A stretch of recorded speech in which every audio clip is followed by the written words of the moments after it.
স্ত্রীগণ প্রেমের গল্প নিয়ে পর্দায় আসছে অরুণিমা, মৈনাক আর অনিন্দ। অবশেষে সামনে এলো সেই নতুন ধারাবাহিকের প্রোমো। জি বাংলার এই নতুন ধারাবাহিকের নাম কাজল নদীর জলে।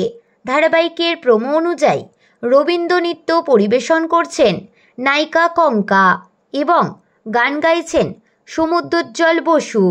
দুজনে একে অপরকে ভালোবাসে তা স্পষ্ট, কিন্তু পরিস্থিতির জন্য অন্য পাত্রকে বিয়ে করতে হয় কঙ্কাকে। শ্বশুরবাড়ির সকলের সাথে আলাপ হলেও তার বরের প্রিয় সোনাদার সাথে তার আলাপ হয়ে ওঠেনি।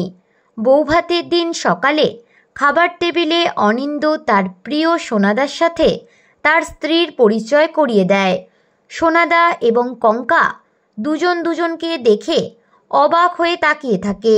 কঙ্কা সকলকে বুঝিয়ে দেয় যাদবপুর ইউনিভার্সিটির 2019 ব্যাচের সমুদ্রোজ্জ্বল বসুকে সে খুব ভালো মতোই চেনে। 12ই আগস্ট থেকে দুপুর 2টোয় এই ধারাবাহিক আসতে চলেছে টিভির পর্দায়। তো বন্ধুরা, আপনারা কে কে এক্সাইটেড কাজল নদীর জলে দেখার জন্য কমেন্টে অবশ্যই জানাতে পারেন। বিনোদন জগতের এরকমই নতুন আপডেট পেতে আমাদের চ্যানেল টলিটাউনকে সাবস্ক্রাইব করে পাশে থাকা বেল আইকনে ক্লিক করতে ভুলবেন না।